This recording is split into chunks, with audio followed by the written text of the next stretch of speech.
Hello friends, good morning. গ্রিনি টুকিটাকি আরও একটি নতুন ব্লগে তোমাদের সবাইকে ওয়েলকাম। আশা করছি তোমরা সবাই ভালো আছো। তো উঠে পড়েছে অনেকক্ষণই হলেও, কারণ আমার ছেলে যেহেতু স্কুলে গেছে, ছেলে স্কুলে গেলে তো অনেকটাই সকাল সকাল উঠতে হয়।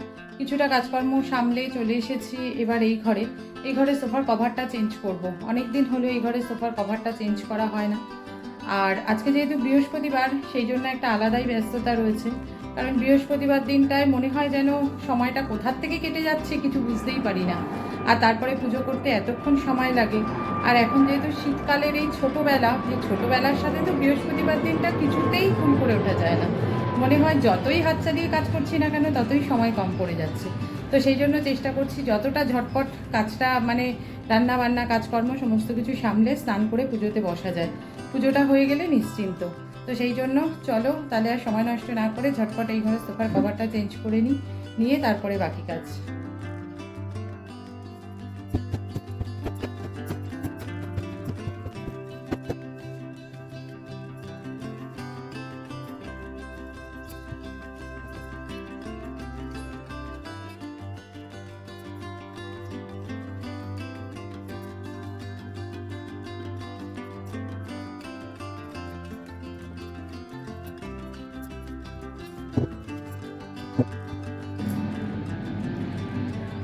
সোফার ওয়ারটা চেঞ্জ করে এই ঘরের ফার্নিচারটাও একটু পরিষ্কার করে নিলাম।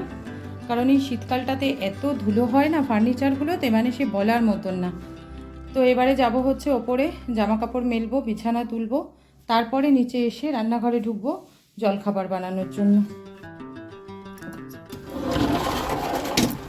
চলে এসেছি ওপরে, এবারে ওপরের কাজগুলো সারবো।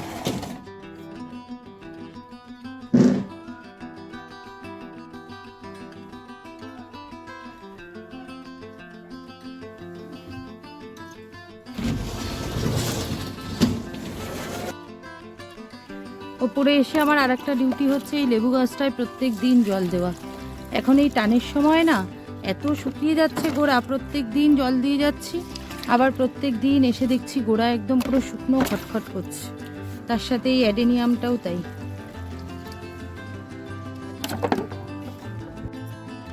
জামা কাপড় মেলা, গাছে জল দেওয়া হয়ে গেল। এবারে বিছানাটা তুলে ওপরটা একটু পরিষ্কার করতে পারলেই ওপরের কাজ কমপ্লিট হয়ে যায়। ওপর থেকে চলে এসেছি। আর আজকে সকালে ব্রেকফাস্টে হচ্ছে এই যে টোস্টারে ব্রেডটা টোস্ট করে নিচ্ছি, আর এদিকে করব হচ্ছে ডিমের মামলেট।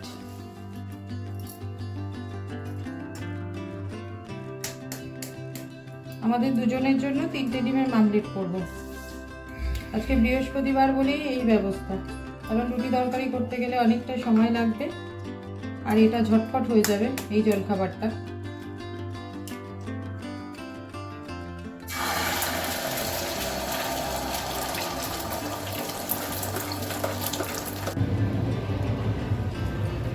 হয়ে গেছে ডিমের মামলেটটা। দুজনের ব্রেডটাই এখানে একবারে টোস্ট করে নিয়েছি।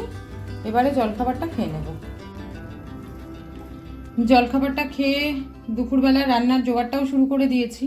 আজকে করব হচ্ছে হাঁসের ডিম। তো হাঁসের ডিমটা সেদ্ধ করতে বসিয়ে দিয়েছি এখানে। আর হাঁসের ডিম করব হচ্ছে ফুলকপি আলু দিয়ে। তো এই যে বাজার করে নিয়ে এসেছে, আর ফুলকপিটা কাটবো, আলু পেঁয়াজটাও কাটবো। আর বাকি বাজার তোলার এখন সময় হবে না, এরকমভাবেই রাখবো, সব সন্ধেবেলা দেখবো, ফ্রিজে তুলবো। আলাদা আলাদা সব প্লাস্টিকে ভরতে হবে। কাঁচা লঙ্কা, ফুলকপি, টমেটো, ধনেপাতা, এই বাজার গুছিয়ে তুলতে না অনেকক্ষণ সময় লাগে। আর হাঁসের ডিমটাও সেদ্ধ করতে হবে একটু বেশিক্ষণ সময় ধরে, কারণ হাঁসের ডিম একটু বেশিক্ষণ সময় ধরে সেদ্ধ না করলে না হাঁসের ডিমের খোসা ওঠানো যায় না। ডিমটা সেদ্ধ হয়ে গেছে, ছাড়িয়ে নিয়েছি। এদিকে আলু, ফুলকপি, পেঁয়াজ সমস্ত কিছু কাটাকাটি করে নিয়েছি। ডিমটা সেদ্ধ হতে হতে আদা রসুনটা নিয়ে নিয়েছি, তবে পেস্টটা এখনও করিনি, করব। আর কড়াইতে তেলটাও বসিয়ে দিয়েছি। প্রথমে ডিমগুলো ভেজে তুলে নেব, তারপরে ফুলকপিটা ভাজবো।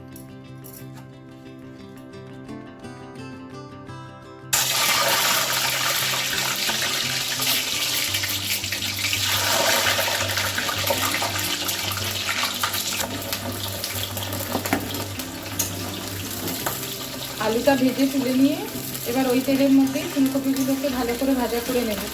এই ফুলকপিতে না যদি একটুও জল থাকে, জলটা যদি খুব ভালো করে না ঝরে, তাহলে ফুলকপিগুলো তেলে দেওয়ার সাথে সাথে এত চারিদিকে তেল ছুটতে থাকে।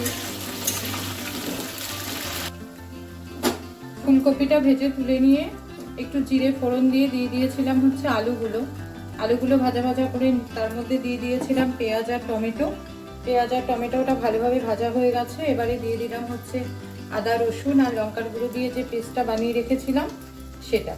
হাঁসের ডিম রান্নাতে একটু পেঁয়াজ রসুনটা বেশি দিলেই টেস্টটা ভালো হয়। আমরা সবাই যেহেতু হাঁসের ডিমটা খেতে ভালোবাসি, সেই জন্য এই শীতকালে এই মেনুটা আমাদের প্রায় দিনই হয়, এই ফুলকপি দিয়ে হাঁসের ডিম। আর এই ফুলকপি দিয়ে হাঁসের ডিমটা খেতে আমার বর বিশেষ করে বেশি পছন্দ করে।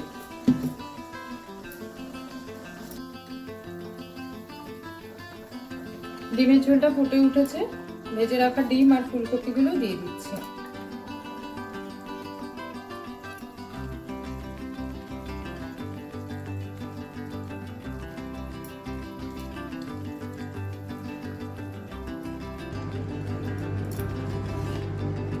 রান্নাটা আমার হয়ে গেছে কমপ্লিট, আর গ্যাস মোছা ভাত করা সবই হয়ে গেছে। এখন এই কড়াইটাতে একটু তেল বসিয়েছি একটু পাঁপড় ভাজা করব বলে। আসলে আজকে হঠাৎ করে আমার দাদা এসেছে, হঠাৎ করে না মানে দাদা এসেছিল কলকাতায় ডাক্তার দেখাতে, তো চলে যাচ্ছিল বাড়িতে, আমরাই জোর করে আটকে রাখলাম, বললাম দুপুরে না খেয়ে যাওয়া যাবে না। তো সেই জন্য ওকে এখন খেতে দেবো। জোর ডিমের ঝোলটা তুলে নিয়েছি বাটিতে, আর পাঁপড়টা ভাজা হয়ে গেলেই খেতে দেবো। খাওয়া দাওয়া কমপ্লিট করে দাদা বেরিয়ে পড়েছে, বর্দা ফিরে যাচ্ছে বাড়িতে। আর আজকে আমার অনেকটাই দেরি হয়ে গেল আসলে যেহেতু বর্দাকে খেতে দিলাম, আর কাউকে খেতে দিয়ে ওরকম সামনে থেকে চলে যাওয়া যায় না তার সামনে না বসলে, তো সেই জন্য আমার ওদিকে স্নানটাও এখনও করা হয়নি। আর আজকে যেহেতু বৃহস্পতিবারের পুজো করতেও আমার অনেকটা সময় লাগবে, তো কিছু করবার নেই। প্রত্যেক দিন তো আর এক নিয়মে সব কাজ সবসময় শেষ করা যায় না, আর এক নিয়মে প্রত্যেক দিনটা চলেও না, তো আজকে একটু দেরি হবে। সন্ধ্যের পরে এখন চলে এসেছি রান্নাঘরে। এই সমস্ত জলের বোতলগুলো ফাঁকা, জলের বোতলগুলোতে সব জল ভরবো। তারপরে সকালে রান্না সবজিগুলোও কিছু গুছিয়ে ফ্রিজে তুলতে পারিনি তখন, এখন এই সবজিগুলোও সব ফ্রিজে আলাদা আলাদা প্লাস্টিকে ভরে তুলবো।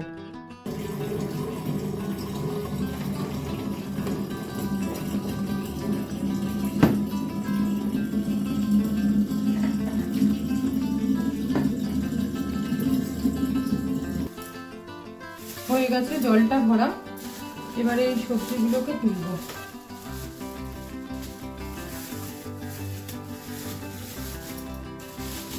টমেটোগুলোকে সব আলাদা প্লাস্টিকে ভরছি, ধনেপাতাটা তুলে দিয়েছি, আর ফুলকপি আর লঙ্কাটা একই সাথে রাখছি, কারণ ফুলকপিটা তো 2-3 দিনের মধ্যেই ব্যবহার করে ফেলবো, অসুবিধা হবে না। লঙ্কার গোটাগুলো ছাড়িয়ে রাখলে ভালো হতো, তবে থাক, এক্ষুনি হবে না।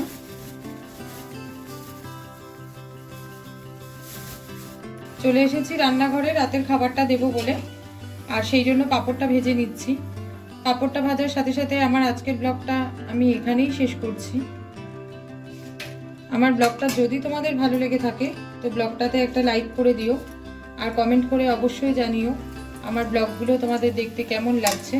যদি ভালো লেগে থাকে তো আমার চ্যানেলটাকে অবশ্যই সাবস্ক্রাইব করে নিও। আজকের মতন টাটা, গুড নাইট। তোমাদের সাথে দেখা হবে আবার আরেকটা কোনো নতুন ব্লগে।